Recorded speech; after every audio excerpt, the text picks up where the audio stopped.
ഇന്നലെ ലാലേട്ടന്റെ എപ്പിസോഡില് ലാലേട്ടൻ വരുന്നു, ഓരോ മത്സരാർത്ഥികൾക്കുമുള്ള നിർദ്ദേശങ്ങൾ കൊടുക്കുന്നു, അവരുടെ തെറ്റുകൾ ചൂണ്ടിക്കാട്ടുന്നു, എല്ലാ കാര്യങ്ങളും ചെയ്യുന്നുണ്ട്. അവസാനം നമ്മുടെ രേണുവിന്റെ ഊഴം എത്തിയിരിക്കുകയാണ്. അങ്ങനെ രേണുവിനോടായിട്ട് ആ രേണുവിന്റെ വീഡിയോയെ കുറിച്ചാണ് പറയുന്നത്. രേണു ഒരു വീഡിയോ ഓൾറെഡി ഷെഡ്യൂൾ ചെയ്ത് വെച്ച ഒരു വീഡിയോ ഉണ്ടായിരുന്നു, ഇപ്പൊ സോഷ്യൽ മീഡിയയിൽ വൈറലായിക്കൊണ്ടിരിക്കുകയാണ്. അപ്പൊ അതിനെ കുറിച്ച് ലാലേട്ടൻ സംസാരിക്കുന്നുണ്ട്. അപ്പൊ ആ വീഡിയോ പ്ലേ ചെയ്യിക്കുന്നുണ്ട് കേട്ടോ ഹൗസിൽ. ആ സമയത്ത് മറ്റു മത്സരാർത്ഥികൾ ആകെ ഞെട്ടലോടെയാണ് നോക്കുന്നത്, പ്രത്യേകിച്ച് ശൈത്യ ഞെട്ടിത്തിരിഞ്ഞ് നോക്കുന്നുണ്ട് ആ വീഡിയോ പ്ലേ ചെയ്ത സമയത്ത്.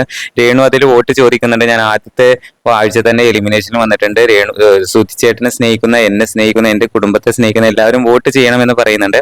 ചുരുക്കി പറഞ്ഞാൽ രേണുവിന്റെ തൊലി ഉരിഞ്ഞു പോയി എന്ന് വേണം പറയാനായിട്ട്. അത്രയും മത്സരാർത്ഥികൾക്കിടയിൽ രേണുവിന്റെ ആ ഒരു ഗെയിം പ്ലാൻ, ഇവിടെയാണ് നമ്മൾ ശ്രദ്ധിക്കേണ്ടത്. രേണു അത്രയധികം ഗെയിം പ്ലാനോട് കൂടിയാണ് നമ്മുടെ ബിഗ് ബോസ് ഹൗസിലേക്ക് വന്നിരിക്കുന്നത്. ഒരു തന്ത്രശാലിയായിട്ടുള്ള ഒരു ഗെയിമർ തന്നെയാണ് രേണു എന്നുള്ളത് ഇതിൽ നിന്നും നമുക്ക് മനസ്സിലാക്കാനായിട്ട് സാധിക്കും.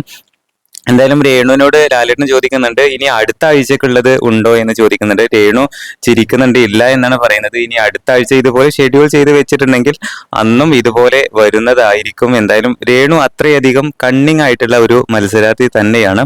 പക്ഷേ ഈ ഒരു പ്ലാനിങ് നൈസായിട്ടൊന്ന് പാളിപ്പോയി എന്ന് വേണം പറയാനായിട്ട്. എന്തായാലും രേണു ഇന്നലെ ആകെ ചമ്മി പോയിട്ടുണ്ട് കേട്ടോ. എന്തായാലും ലാലേട്ടൻ ഇതെല്ലാം തന്നെ ഓരോ മത്സരാർത്ഥികൾക്കുമുള്ള നിർദ്ദേശങ്ങളും കൊടുക്കുന്നുണ്ട്, അതുപോലെ അവരുടെ ഭാഗത്ത് വന്ന തെറ്റുകൾ തിരുത്തി കൊടുക്കുന്നുണ്ട്. ഇന്നലെ നല്ലൊരു എപ്പിസോഡ് തന്നെയായിരുന്നു.